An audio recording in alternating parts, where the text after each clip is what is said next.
Maayong buntag mga kasimple, welcome to Erap TV Vlog, simpleng buhay, simpleng luto ni Erap TV. So for this video, ang atong lutoon kay adobong pusit, no? So mauni ato ang sudan karong adlaw mga kasimple, no? O kaning pusit kay napalit ra ni nato sa merkado, no? So ato ni siya karong limpyohan o niya mag-andam pud tag mga lamas, no. Ang atong lamas nga gamiton ani kay luya, siling espada, bombay, unya naagi hapoy ahos.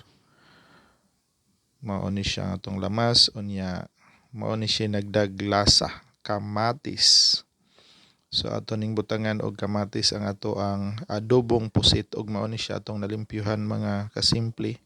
Ato gini siyang gikuha ag kinao, no, kay para lami ang atong pagkaon di ta makuyawan. So kay langsi man ni siya mga kasimple, akong giuna og gisa ang luya, dayon sibuyas bombay, unya ahos, no. Mao ni ako ang arrangement sa paggisa sa akong lamas, unya last ang atong kamatis, ang mahiwagang kamatis nga mao'y madagbida ning atong adobong pusit.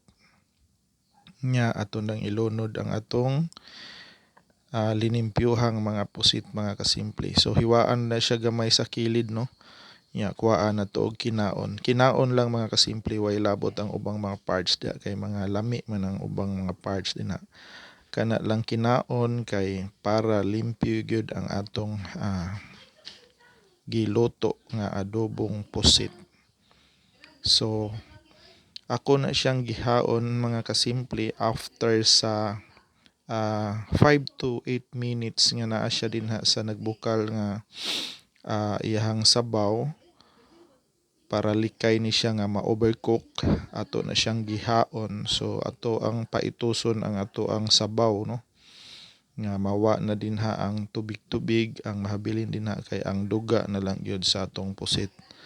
Unya kay lapot naman atong ibalik ang atong pusit. So inana akong teknik para dili siya gahi mga kasimple. So ginigkaon nato niya na humok gihapon siya kay wala man siya na overcook.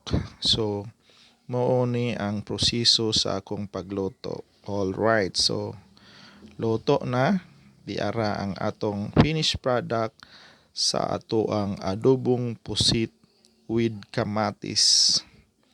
So mangaon na ta mga kasimple sa atong pamahaw karong buntaga ang atong sudan kay adobong pusit. So paborito ni nako mga kasimple na naglaway na ay lami as kaon. Paborito ni nako mga kasimple nga klase sa pagluto, no, nga ato ni siyang adobohon. Lasa gid siya pag-ayo, anya hinay-hinay lang gihapon ta ani kay ang pusit mga kasimple medyo taas-taas ni siya og uric acid. So amping lang, kaon lang sa eksaktong pagkaon, dili lang nato pasubraan. So kamo dinha mga kasimple, no, ako magmalaumon nga naasan mo sa maayong pagpangandam para moadto sa trabahoan. So dinhi na lang, no, ang akong video niya. Sa gihapon magpasalamat ko sa nag-like ug nag-follow sa akong mga video, no.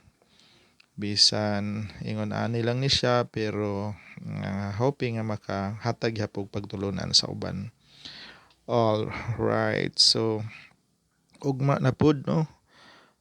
Wa pa gyapon ko kahibaw kung unsay ako ang maluto para sa pamahaw ugma. Depende ra gyud kung unsay mahuna-hunaan after sa work, no, nga maghapit-hapit sa mga merkado sa atong palalitan og mga gulay-gulay. So didto ta makapili og unsay atong masud-an, ugma na pud pohon. So dinhi na lang kutob ug daghan kayong salamat sa tanan. All rights.